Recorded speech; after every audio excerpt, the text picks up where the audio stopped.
Hello everyone, আমার নতুন একটা ভ্লগে আপনাদের সকলকে জানাই আমি ওয়েলকাম। সকাল সকাল বেরিয়ে পড়েছি, যাচ্ছি এখন বান্ধবীর দিদির এঙ্গেজমেন্টে।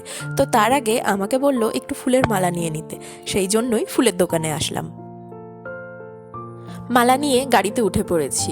ওই যে বান্ধবীর মা বাবা ওরা আমাদের ওদিকে, মানে আমার বাপের বাড়ির ওদিকেই বাড়ি, তো সেখান থেকেই গাড়িতে করে আসছিল। তো আমিও সেই গাড়িতেই উঠে পড়েছি। ছোটোখাটো একটা ঘরোয়া অনুষ্ঠান হবে, তো ওদের যে ফ্ল্যাট আছে সেখানেই হবে। তো যাচ্ছি সেই উদ্দেশ্যেই বারাসাতে। বলতে বলতেই আমরা কিন্তু পৌঁছেও গেছি। এই যে এই ফ্ল্যাটটার নাম হলো ফরচুন হাইট।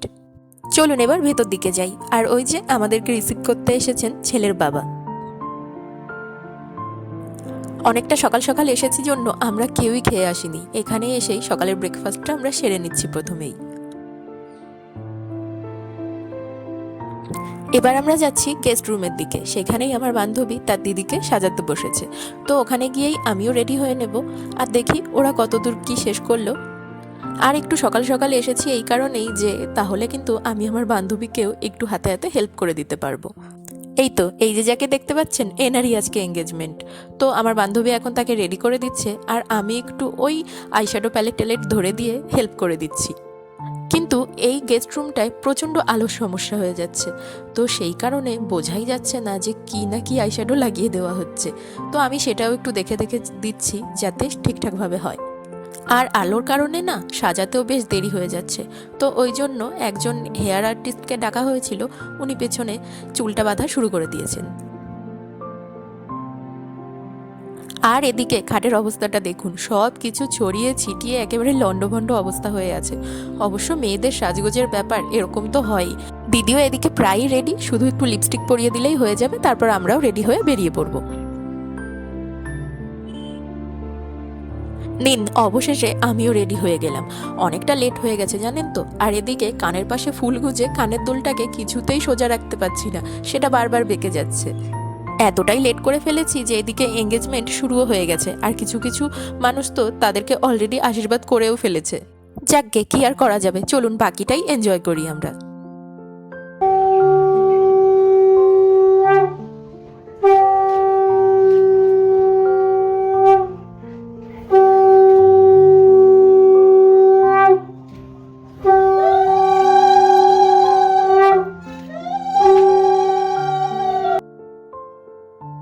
এখন যাকে দেখতে পাচ্ছেন উনি হলেন ব্রাইডের দিদা। আর এই ব্রাইড হলো আমার যে বান্ধবী আছে না তিতলি, তার দিদি। তো তিতলিকে অবশ্যই আপনারা কেউ কেউ নিশ্চয়ই চেনেন। এই যে এখানে একটা ছোট্ট হলের মধ্যে অনুষ্ঠানটা হচ্ছে, আর একদিকে ফটোগ্রাফার আর আরেকদিকে তার ছাতা। এর জ্বালায় আমি ভালোভাবে কিছু ক্যাপচারও করতে পারছি না। আর এখন যিনি আশীর্বাদ করছেন উনি হলেন ব্রাইডের মামি। একটা নেকলেস আরও একটা আংটি দিয়ে উনি আশীর্বাদ করেছেন। আর বাকিরা অনেকেই অনেক কিছু দিয়েছে, তা অবশ্য অত ভালোভাবে আমার জানা নেই। ওই যে আমার বান্ধবীও গিয়ে বসেছে, এবার হয়তো আপনারা বুঝতে পারছেন কার কথা বলছিলাম। আর এখন আশীর্বাদ করছে ব্রাইডের বাবা। আর আমার এই বান্ধবী কিন্তু আমার বেস্ট ফ্রেন্ড, এই জন্য ওকেই কিন্তু বান্ধবী হিসাবে বেশি দেখেন আমার ভিডিওতে। আর এখন আশীর্বাদ করে নিচ্ছে ব্রাইডের কাকু।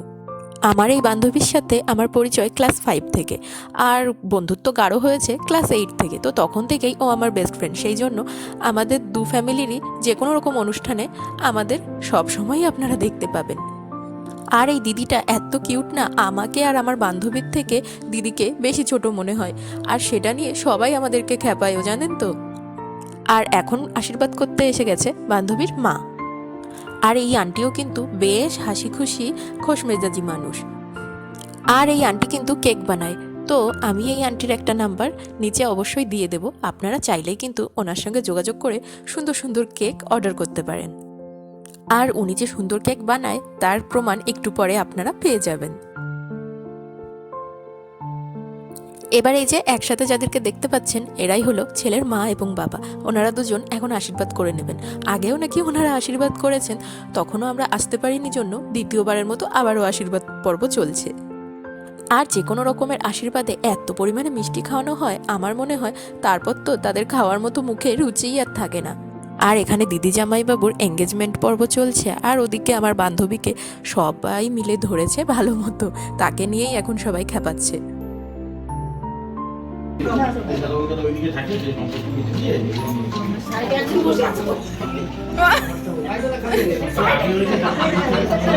এই ওকে একটু খাইয়ে দাও, এই ওকে একটু খাইয়ে দাও, ওরও বিয়ে হয়ে যাবে, তাড়াতাড়ি খাইয়ে দাও। হ্যাঁ হ্যাঁ খাইয়ে দাও, দাও। এই নিউটন ভাই বাদ যাবে কেন? নিউটন ভাই কেন বাদ যাবে? হ্যাঁ নিউটন ভাই কই?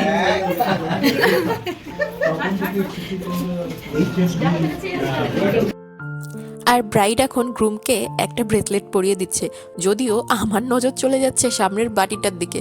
দেখুন মনে হচ্ছে একেবারে খাজানা নিয়ে বসে পড়েছে। আর এদিকে সামনে দেখুন আশীর্বাদ পর্বের জন্য আছে ইলিশ মাছ।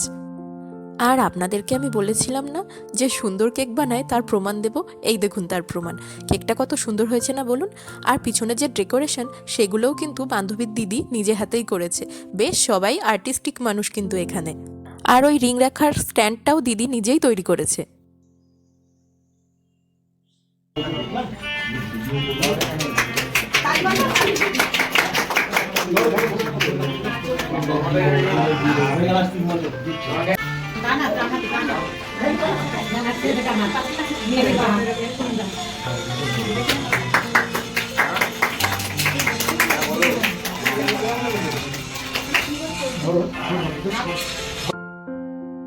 আংটি বদল হয়ে গেল, দুজনে এঙ্গেজডও হয়ে গেল, আর এখন কেক কাটিং পর্ব চলছে। এই একটা দিনের জন্য কত রকমের ব্যস্ততা ছিল, কত রকমের তোড়জোড় ছিল।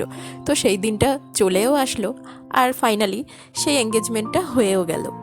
আর ওই যে দিদির গলায় যে হারটা আপনারা দেখতে পাচ্ছেন, ওইটাই কিন্তু দিদির শ্বশুরবাড়ি থেকে আশীর্বাদ স্বরূপ তাকে গিফট করেছে।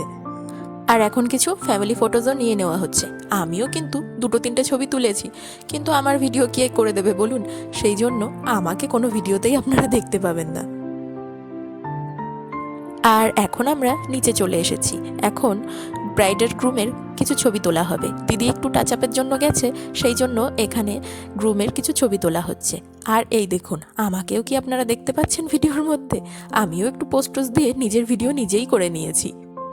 আর এখন আমরা লোকেশন খুঁজে বেড়াচ্ছি কোনখানে ছবি তুললে সব থেকে ভালো দেখাবে। আর ছবি তোলার পোজগুলো এখন তিতলির সাথে ফটোগ্রাফার একটু আলোচনা করে নিচ্ছে, কারণ তিতলি কিন্তু ভালো পোজের আইডিয়া দিতে পারে।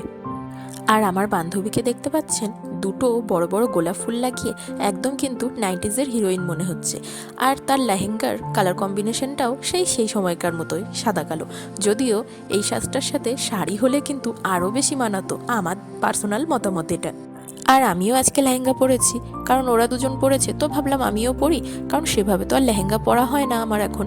আর এইটা আমার বিয়ের আগের লেহেঙ্গা, তো একবারই আমি পরেছিলাম, তো আজকে ভাবলাম এটাই আবার পরা যাক। চলুন এবার আমরা উপরের দিকে যাই, গিয়ে খাওয়া দাওয়া সেরে আবার বাড়ির দিকেও তো ফিরতে হবে, রাতও হয়ে আসছে, আবার ঠান্ডা ঠান্ডাও লাগছে আমার। আর আমার যেহেতু সেভাবে ভিডিও নেই, সেই জন্য আমার বান্ধবীকে বলেছিলাম তুই একটু ক্যাপচার করে দে। তো আমার সব সময়ের মতো মুখ ভ্যাংচানি তো আপনারা দেখতেই পাবেন। দেখুন বলতে বলতেই একদম মুখটা ভেঙচে দিলাম। ওপরে এসে আমরা এখন খেতেও বসে গেছি। তো খাবারের মধ্যে আছে ডাল, মাছ, চিকেন, মাটন, আরও হ্যাঁ চিংড়ি মাছের মালাইকারি আমার বান্ধবীর মা বানিয়ে নিয়ে এসেছিল। এছাড়াও চাটনি, পাঁপড়, কেক এসব তো আছেই। তাহলে এবার তৃপ্তি করে খাওয়াটাকে শেষ করি। খাওয়া দাওয়া শেষ করে এখন আমরা নিচে নেমে এসেছি। ওই ড্রেসটাই পরে আছে জানেন তো, আর জামা কাপড় ছাড়া সময় পাইনি, তার উপরই একটা সোয়েটার চাপিয়ে দিয়ে এখন আমরা গাড়িতে উঠে পড়বো বাড়িতে যাওয়ার উদ্দেশ্যে। তো এখনের মতো ভিডিওটাকে আমি এখানেই শেষ করছি। আপনারা ভালো থাকবেন, সুস্থ থাকবেন, দেখা হবে আপনাদের সঙ্গে পরের একটা ভিডিওতে। Bye bye.